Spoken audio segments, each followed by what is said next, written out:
That's a book of bad ideas. That's a whole nother episode. That's not what I asked you. Yeah, well, you didn't ask me anything because you only want to talk about yourself. For the average gun owner, you're not as good as you think you are. Oh, yeah. You're not as close to the top guys as you think you are. Oh, it's crazy funny. Why are you the way that you are? This cannot see the light of day.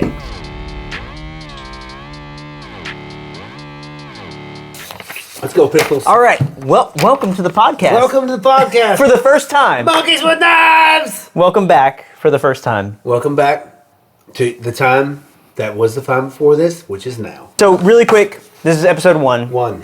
So, we filmed a lot of episodes before. Well, no, yeah, more than that. Like 4 or 5. Yeah. And we're finally getting down to 1. Yeah. But for those who don't know, you want to introduce yourself? Hi. Yeah.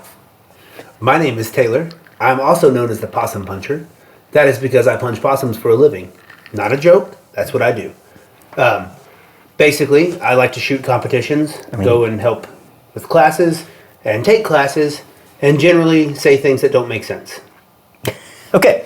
All right. And why is the podcast called Monkeys with Knives? Because that was the absolute worst idea we could think of. That's a book of bad ideas. Book of bad ideas. Like you're sitting there, you're like, oh man, everybody's like, oh, I'm having the worst day ever. Yeah, you ever fought a monkey with a knife? Yeah. Even if you don't fight them, like imagine you're just sitting there having coffee. And there's coffee? Coffee. You're sitting there sipping your coffee drink, and you see a little macaque walk by. And he's got a little blade on him. Mm-hmm. I mean, that's worth talking about. Yeah. And because we're worth talking about. I voted for Monkeys with Knives because if you saw 2 monkeys with knives fighting, you wouldn't be able to look away. And I kind of feel like these conversations are going to be like that, where you're not real sure what's going on, but you're not be able to look away. At least that's the hope anyways. So, kicking off episode 1, and I thought, what better place to start than to give a recap of last year. Let's go. And then kind of looking forward into 2024. So, give us a quick recap of your last year, competitive shooting, your shooting journey, and just highlights, or should we talk about each one? just highlights. We don't have enough time for that. Highlights, got it. All right, so I think we, at the end of 2022 is when we really were like, we're going to kick it into scope carbine. At the very beginning of 2023, we shot quantified performance down in South Texas, and then we went to Alabama for Sniper Challenge. Don't ever shoot those. We went to... That's a whole nother episode. Let's see.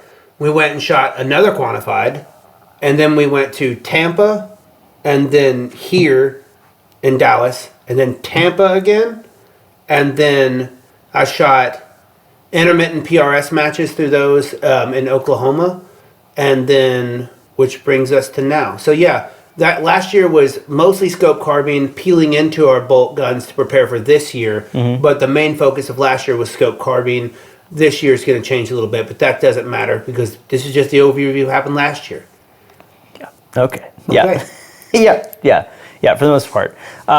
So what did... Stop. Can you just, relax? Okay, so did you achieve what you wanted to achieve last year? I mean... Realistically, did you achieve what you wanted to achieve? I did well at everything I entered. I didn't win everything I entered, and I think I was capable of winning everything I entered. That sounds cocky, but I'm cocky. But what do I say? How do I say this? Every mistake that I made was something just dumb, and that's just what happens. And the excuse is me. I was what's messed up. So actually, I wasn't good enough to win. I'm just trying to grow as a shooter, as the way my thought process works.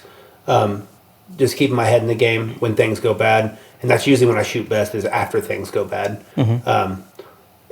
So yeah, I would say that all my goals as far as competition, like in the shooting world compared, I think that a lot of them were closely met, but obviously I could have done more. Yeah, I would say I achieved most of what I wanted to. That's not what I asked you. Yeah, well, you didn't ask me anything because you only want to talk about yourself.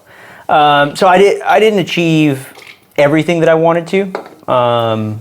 But I think a good majority of it. Yeah. I wanted, by the end of the year, my goal was to be competing for an overall win. I didn't quite get there. No. But I think as far as I wanted to be committed to shooting matches, and we had a set calendar, and we shot the matches that we could within that calendar before they got canceled, and then learned a lot in that time, and then that kind of leads into this year. Well, so hold on. To be fair, though, to your point, we didn't actually like give a single series the old college try all the way through last year. Well, because the one that we wanted to got canceled Yeah. after the first one or whatever. Give them none of your money.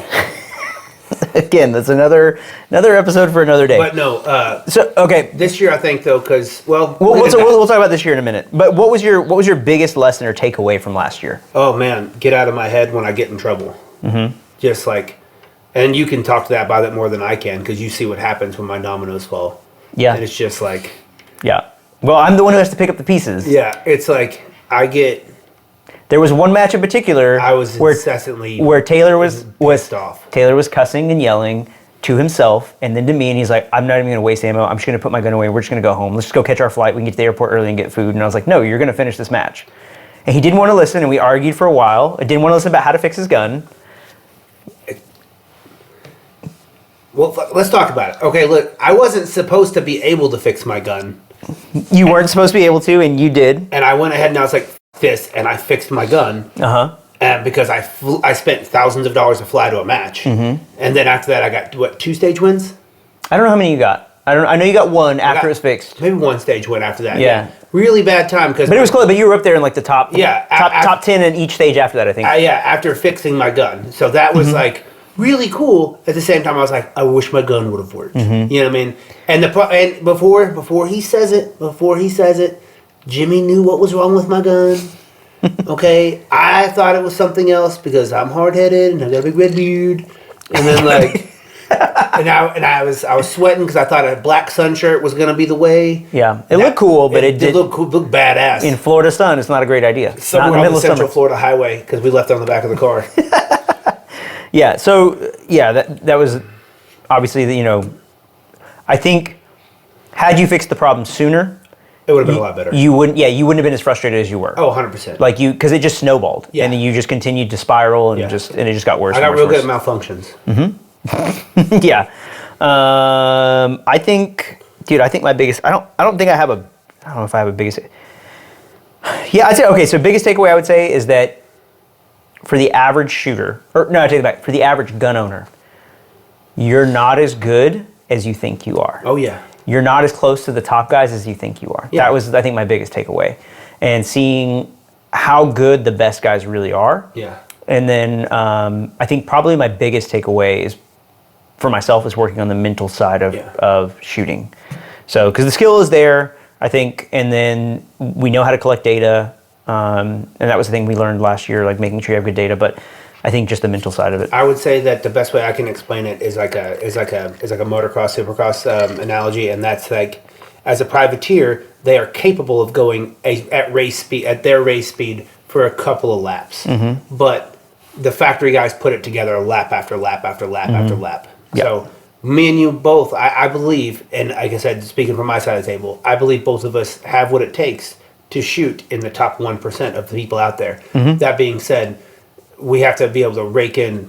Well, I speak for myself. I need to rake in where I mess up at, and then not break shots where I need to. Like if you watch a lot of our videos, there's a consistent thing between me and you. I shoot fast, you shoot careful, and sometimes both of those things can be bad. Yeah. And sometimes both of those things can be good. I think that comes down to mindset of how we approach competition. Because there is a guy, Mad Dog Gunner, who won GP last year. Oh, he's like you. So as soon as reticle's on target, he's breaking shots, whether he hits it or not. He just starts blasting. And I've heard other guys joke with him about it, give him a hard time about it, but he's like, it's a competition. You're there to compete. And if that gives you a competitive edge, then do it. I, on the other hand, view competing as a side of my training. So I tend to be more careful because in the back of my mind, at the end of the day, this is a part of training for something else. So I tend to be more careful in those shots because I'm like, I don't want to take that. I don't want to aimlessly take a shot. Yeah. And that's just a difference in approach. That's not saying there's a right or wrong. Like you said, they can both be good and bad. And there's times where my style does better. There's times where your style does better. And I think we've both got to find a balance in it. And I saw a really, like toward the tail end of 2023, I was doing a lot of long range hunting. And I saw a direct correlation between what you do in the real world in that sense, what you're talking about. Because like, I won't just take a bad shot at an animal. I'm going to take good shots at animals. Yeah, even if the wobble zone isn't there. That's what I'm saying. And like I will fix position, do what I have to, but I'm gonna make my shot. Yeah. Like I don't like things to suffer. I put down good shots. Yeah. And I was able, after I realized I'm not gonna do that, I'm just gonna make the shots happen. Like I'm gonna make good shots. I was able to actually do it in a timing manner. So yeah. I see the flaw in my logic of just blasting. But sometimes you got to. No, you can't. Like there's some stages like so there's a stage that we did at the Texas match. Yeah. Where it was all in 100 yards. Yeah. And shooting fast there makes sense. Yes. And like just blasting through that makes sense. And again, it's competition. There's nothing to lose.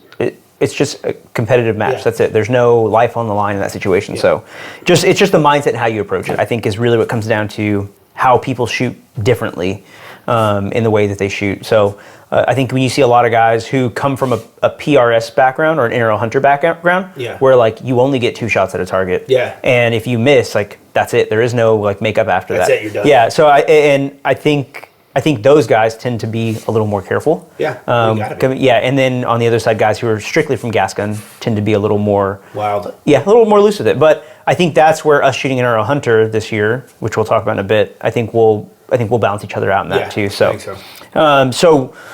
What was your biggest failure or regret? I think we kind of touched on yours, but I don't know if there was anything outside of that you. Man, in shooting or in life?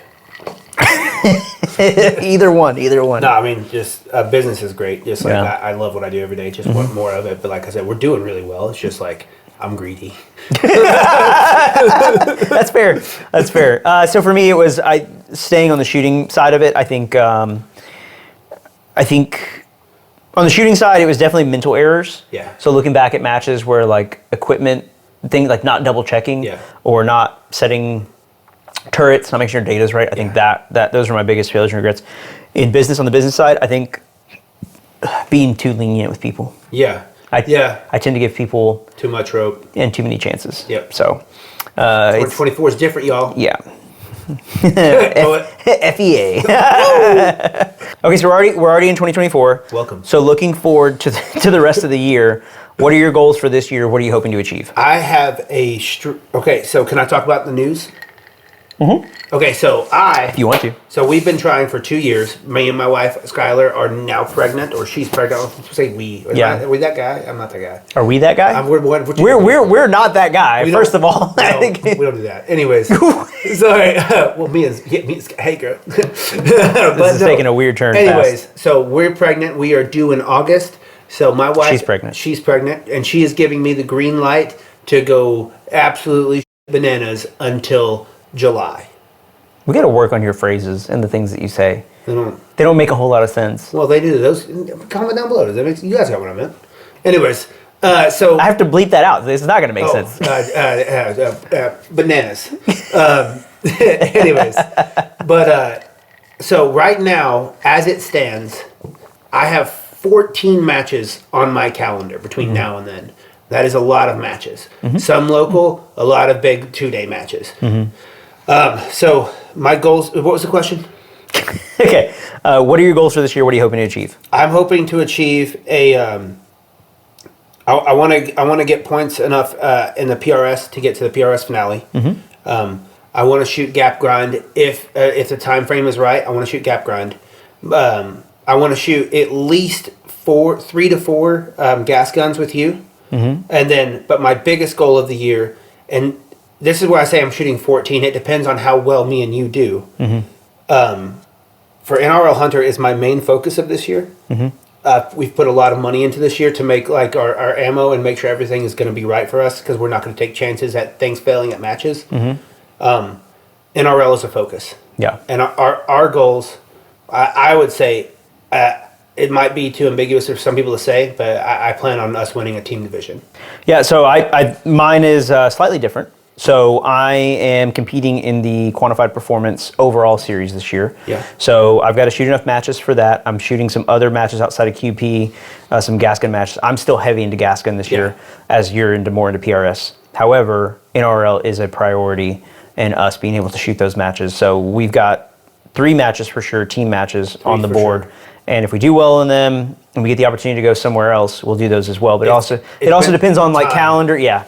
and then the finale, which is going to be a bummer if we can't make it, but we'll see. If it can happen, it's gonna. If it is possible for my family to make sense for us to make it to the finale, because I was like, we can try to go, and Jimmy was like, so real quick, a little context around this.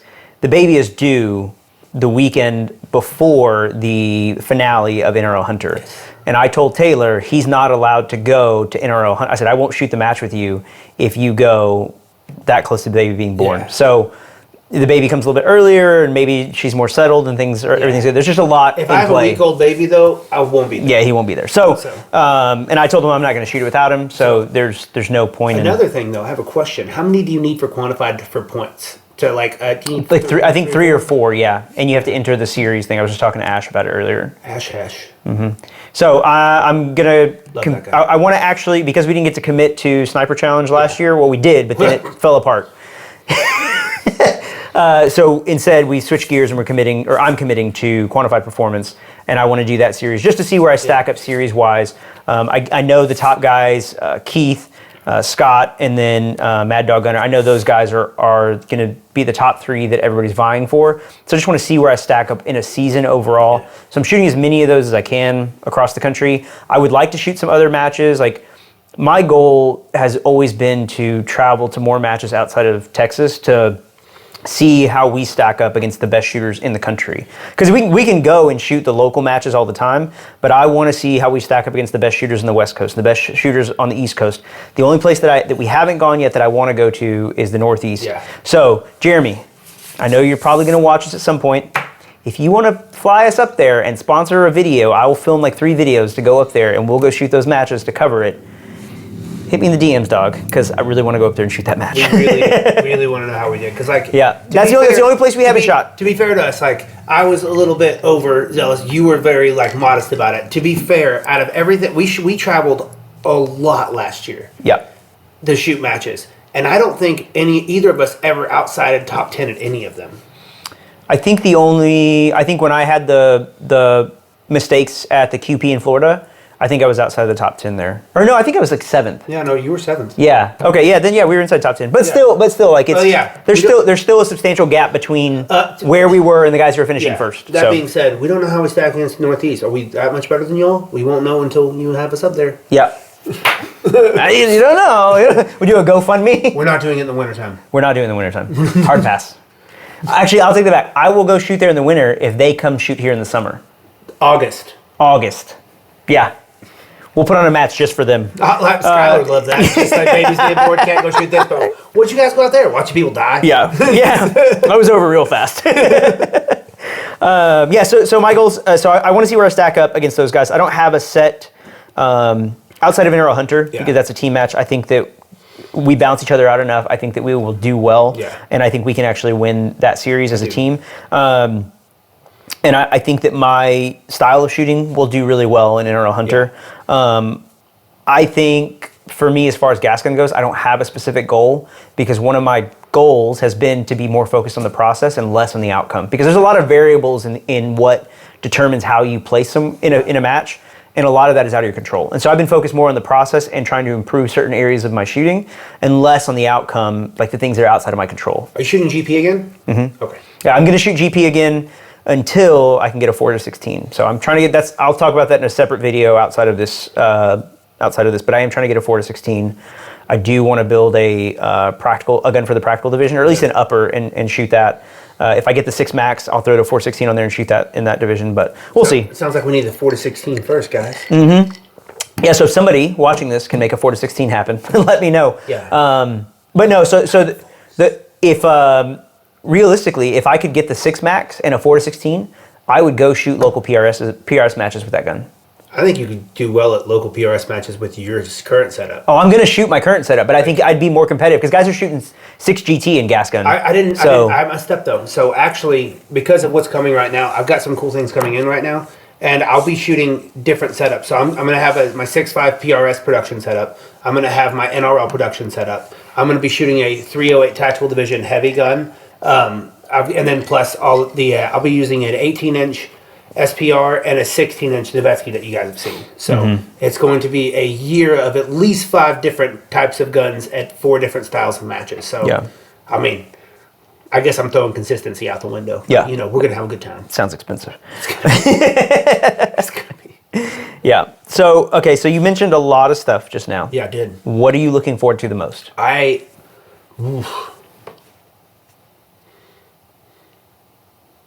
As far as competition shooting, or just what am I looking forward to?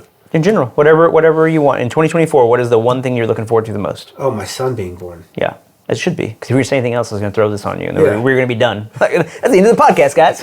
Like, Taylor's never coming on the channel again. oh my God, little tater tot. On Little the way. Tater. Got crabs. Taylor's got crabs. Got crabs all over the place. Let's go. Yeah. What are you looking most forward to? What are you looking most forward to? I think having a consistent schedule.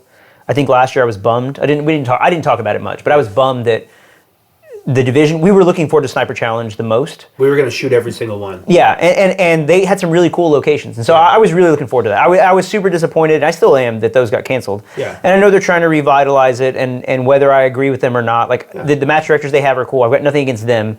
It's more of like the leadership and the way that whole thing went down. Like that's my issue. So God, I can't wait until we get into that.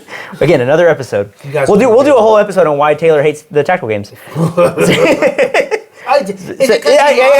I've won a few. We'll save that for another day. But I think it's having a consistent schedule. Yeah. So I think one, knowing what the schedule is going to be for me this year, and then two, NRL Hunter. Yeah. Shooting NRL Hunter together, I think will be really cool, because I think the most fun we have is when we go shoot matches out of town together. Oh yeah. And so it's not really. It's really about the steak and bourbon. Afterwards. Yeah, it's really, we just go, we don't even care how we do the Yeah, matches. that's Let's go find a good steak and bourbon place.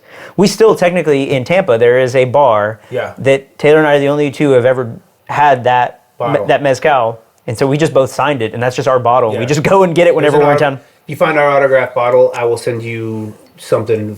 I'll send you something cool. It's also where we saw Nick Faldo. Sir Nick Faldo. Sir Nick Faldo got the autograph and the picture. Taylor didn't even know who he was. Let me tell you something. When he walked by, Jim was like, "Don't bother, don't bother." I was like, Mr. Faldo, can I get an autograph?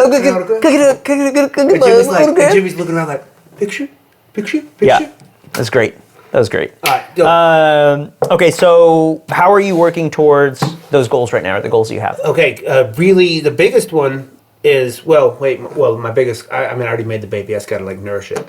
But, You're not nourishing the baby. Skylar is. okay, well, I nourish her. Go on. But, so right now, as you know, we have abandoned, for competition in 6.5 Creedmoor, we have abandoned factory ammunition. Mm-hmm. The gun shoots fine. It's consistent enough. It's just like the ammo we were buying, the factory match ammo, it wasn't, as much as I want to shoot 6.5 especially, it didn't make sense for me to keep doing it. So I was like, let's just get into reloading. And the initial investment was spicy. Yeah. Really spicy. That being said, I'm a week into it right now, and if you go check out on the channel, I'm a week into reloading right now, and I'm already getting my SDs in the 4s, or our SDs in the 4s. If you don't know anything about that, that's awesome. So, shooting little tiny holes. So we will have no gear problems when we get to matches. Yeah. So, I'm working a lot towards that. Dry fire. I'm dry firing off my cat toy that I built. I'm dry firing off of chairs. I just like to dry fire. It's gonna sound ridiculous, but when I play Warzone with my friends at night, whenever we're between games, I have it set up in my room. I'll just start dry firing, waiting for the game to start. I like to dry fire. Yep. So, how are you prepping? Just data collection. So getting used to the Suns. So it is a smaller gas port, new can.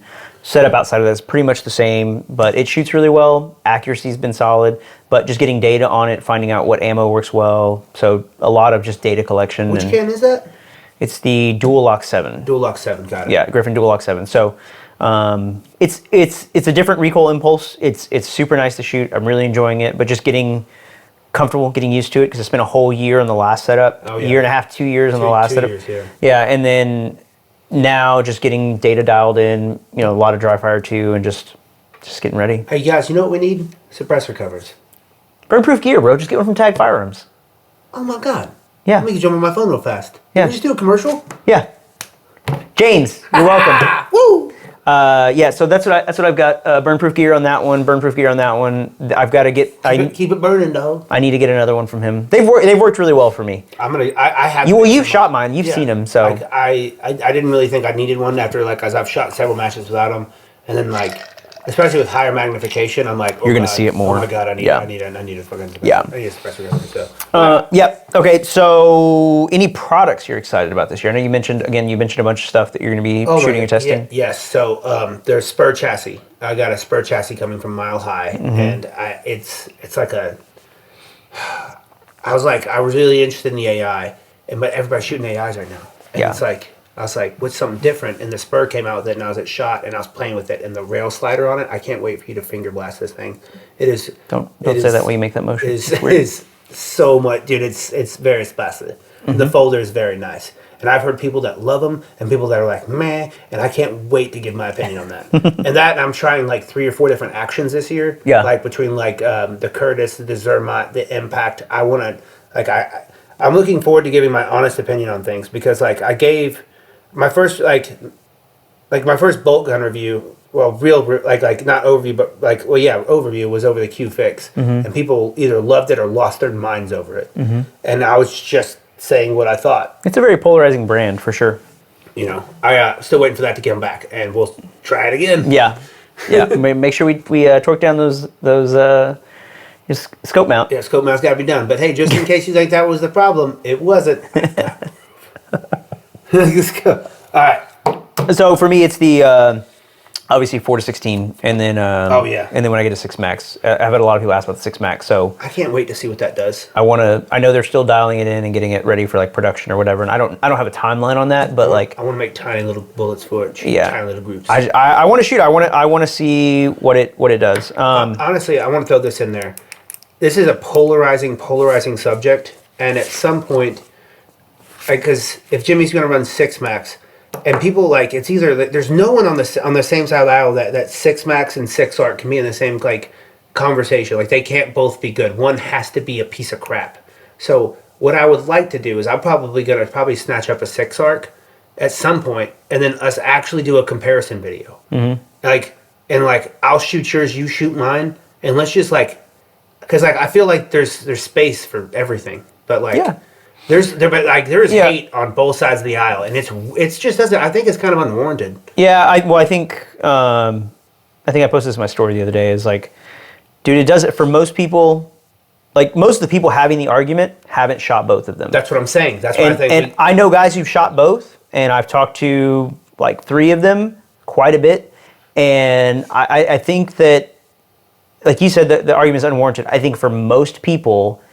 You're not good enough to notice a difference. And I don't mean that in a negative way, but you're not a good enough shooter to notice the difference between 5.56, 6 ARC, 6 Max. And people say, oh, well, there's more behind it. It's going to have more power at however many yards. Cool, bro. If you miss with a fast bullet, you're still missing. Yeah, and you're just missing faster than you would with 5.56. And either way, it's gonna be more expensive than 5.6, and we have to take that into account with the performance advantage.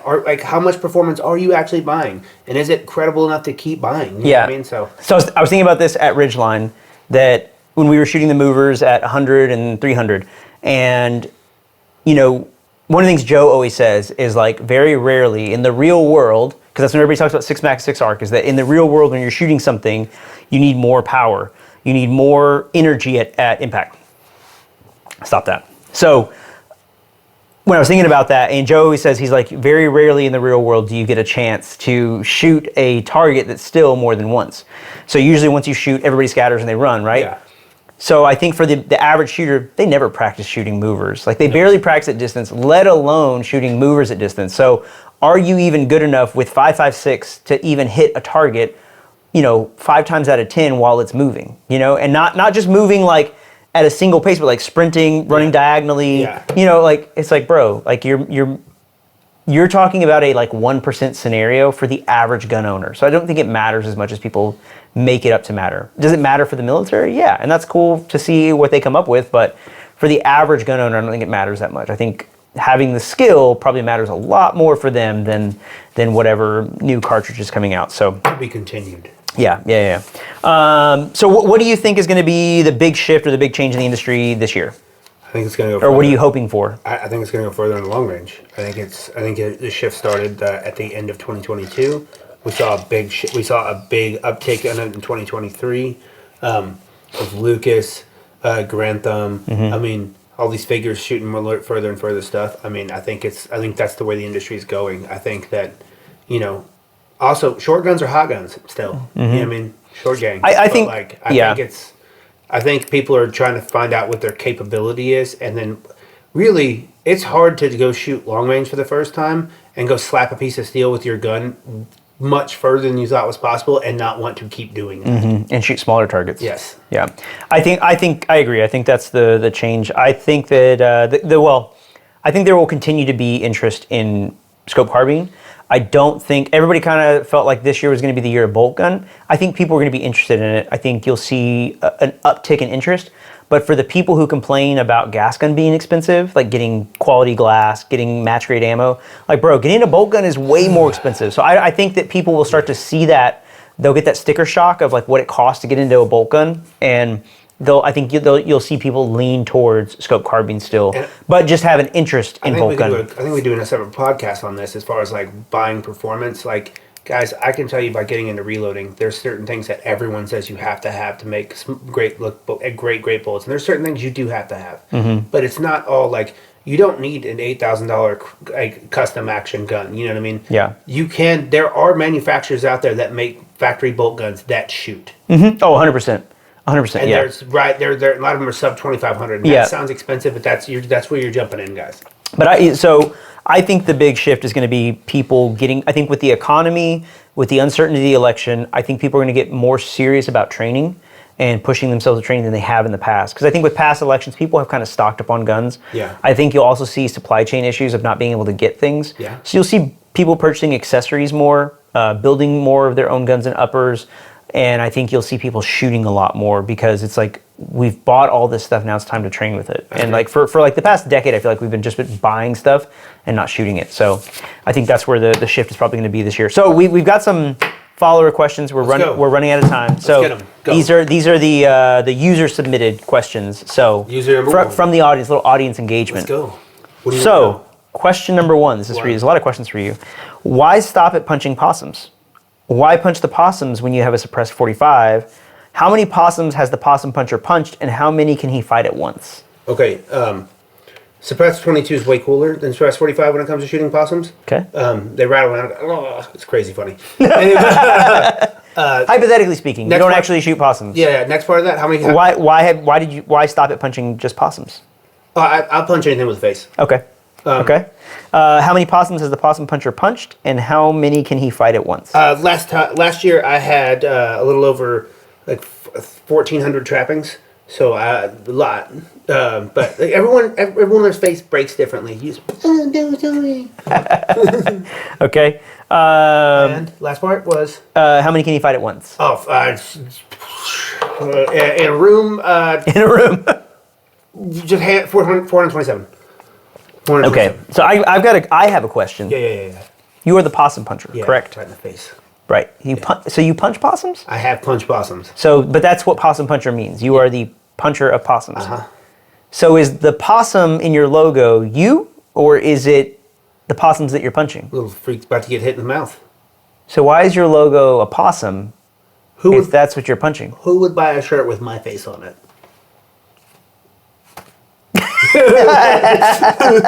Valid. Okay.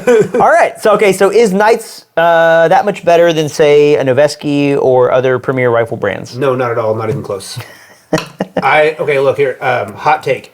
I don't own one. I've shot them. I've seen them do well. I've seen them go bad. Double extractors. That's what Knights has. That's hot take. Hot take. Knights is a mid-tier rifle. sometimes mid be a little high. No, but in all honesty, like so if you get it at retail value, that's not bad. That's not a bad deal. No. If you're getting it for aftermarket price, you're an idiot. It's just not a good buy. It's not a good buy. Sorry, I didn't call you an idiot. I did. But I would not say it's better. It's not more accurate than anything else in the market. No. We know across six to seven guns Yeah, 7. that none of them have shot better than 1.5 MOA, and that's with a variety of ammos, variety of shooters, variety of optics. We couldn't get any of them to do better than 1.5 MOA out of the box. It was bad. They're not gassed any better. There's nothing about them that is super, like, makes them perform better than anything else. Ready for the comment? Duty rated. God. Just, I mean, it's been hyped up, and I wouldn't say that I wouldn't say it's better than like Noveske or other premier brand rifles. And people are like, oh, well, Noveske, look, that's the one that they. I mean, well, I've owned a Knights, so and I've owned an LMT, but the user asked, compared it to a Noveske or other premier rifle brands, and I would put that against any other quote unquote premier rifle brand, and none of them, like, even I would say like the Noveske chainsaw is probably, like, bang for the buck in their lineup is going to be the best you can get. All right, look, hot take where I know Jimmy's going to disagree with me, at least on the rail. If I had to have the money to go training and I had to buy a rifle and I had a certain budget and I could afford a Knights, I'd still buy a BCM.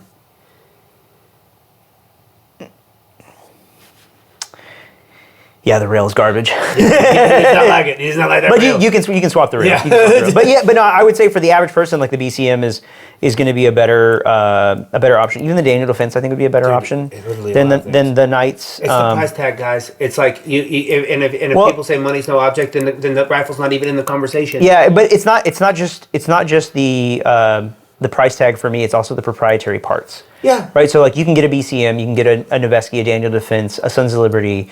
Most brands out there, not everything, but most brands out there you can get, and then you can go to your local gun shop and get any parts you need for it to either change on it, replace, fix, whatever.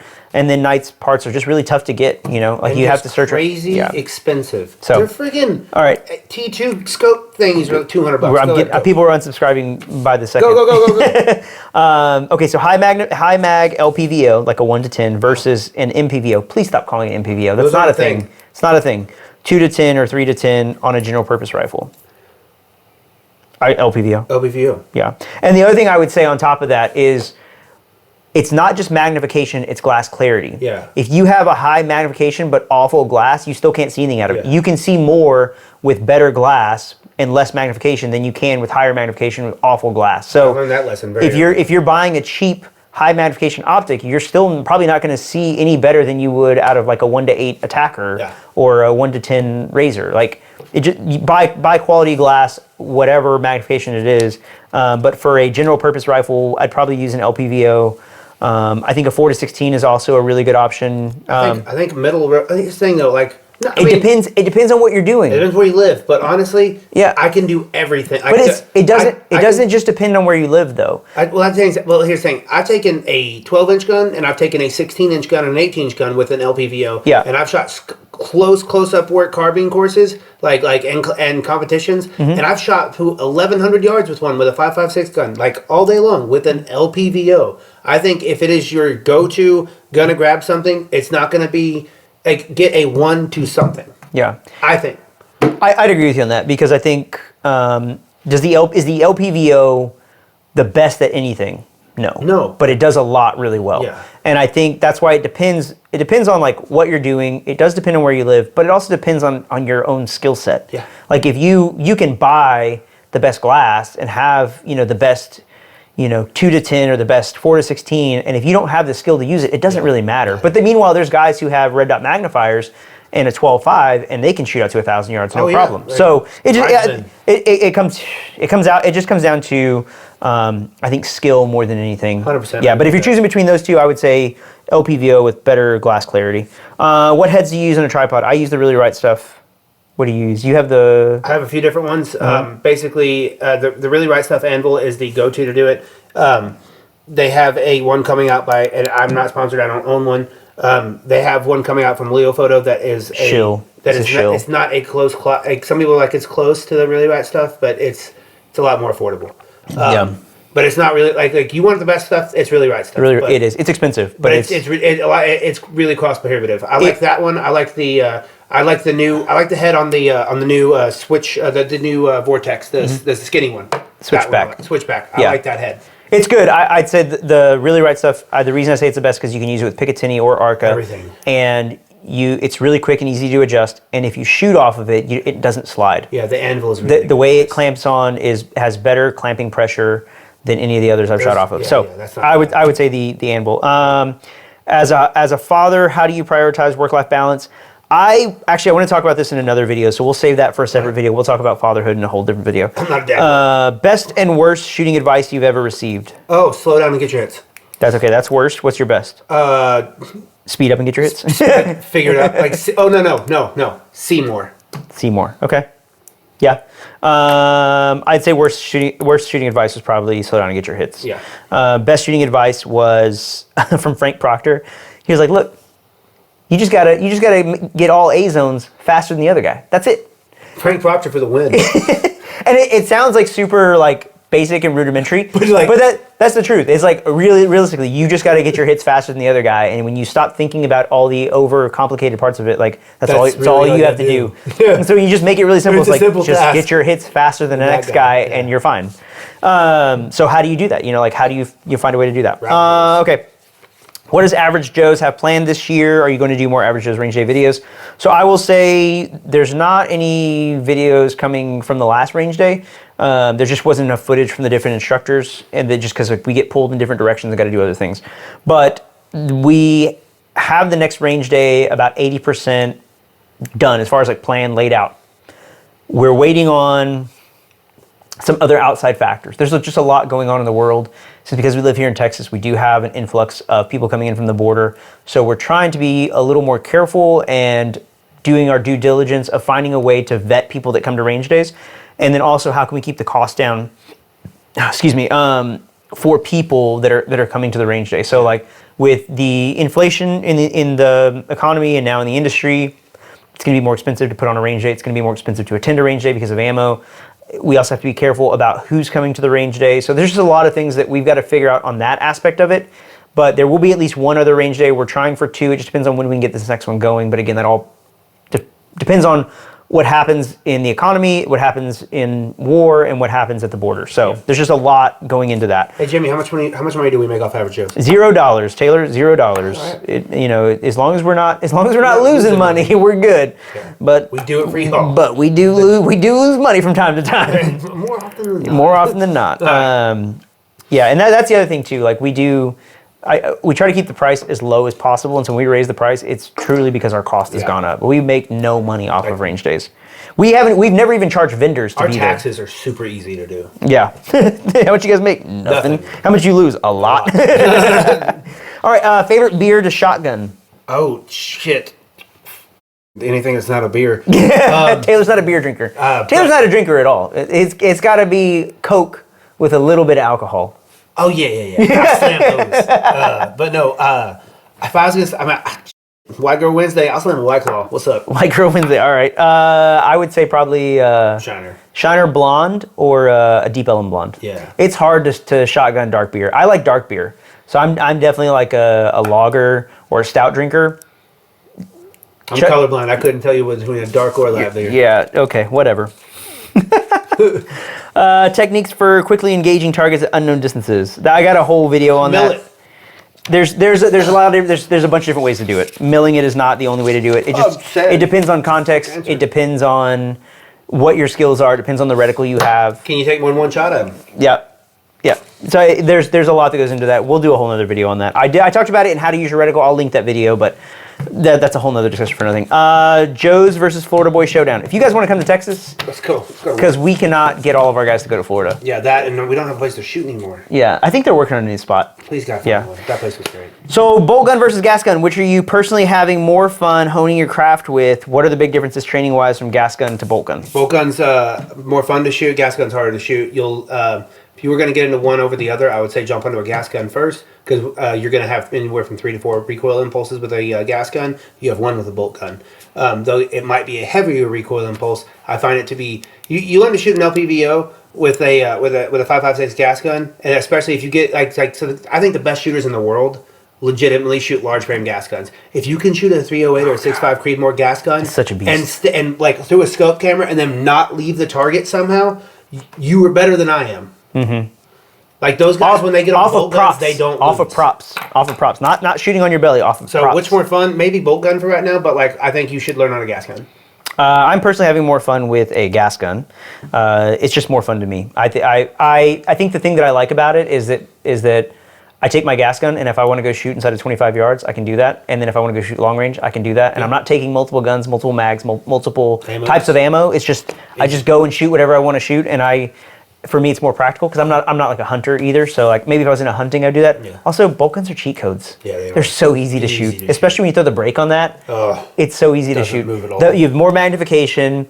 Your recoil impulse is better. Like your trigger's better. It's more accurate. You have better rounds. Easier. It's just like I don't know. It's cheat codes. After shooting gas gun, it's cheat codes. Where are you shooting this year?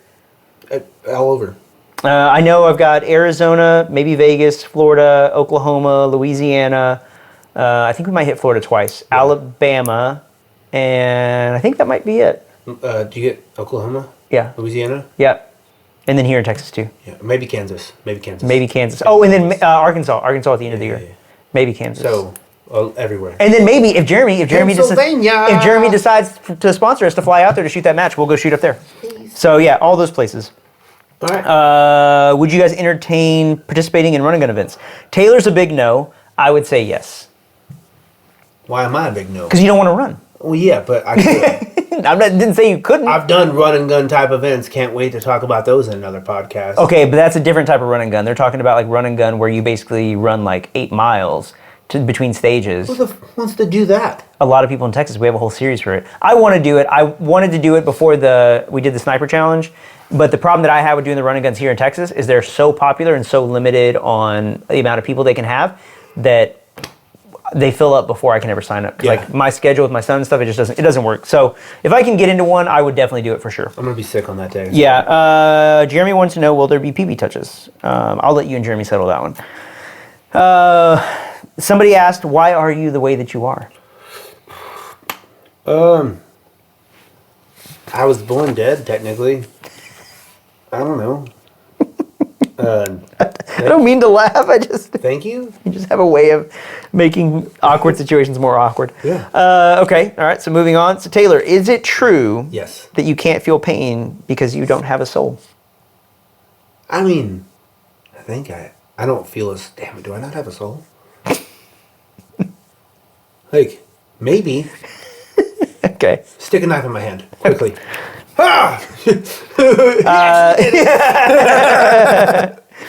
Okay. Next question, Taylor. Yeah. How does it feel to know that there's another man's penis inside your wife? I hate that so much. We're gonna explain that joke right now. So when Jimmy left dinner with his wife the other day, Jimmy's wife was laughing her ass off in the background, and because I'm having a son. Technically, she pointed out there is another man being my son's penis inside of my wife. This cannot see the light of day. It's going to see the light of day. I told her I'd put it in there. Taylor, this is also from the same person. Taylor, are you doing anything now to prepare for the baby on the way? Yes, I am reading books. I am listening to I'm kind of treating it like I do PRS. I am talking to the winners. I don't. Everybody's got advice, but I'm talking to the best dads that I know.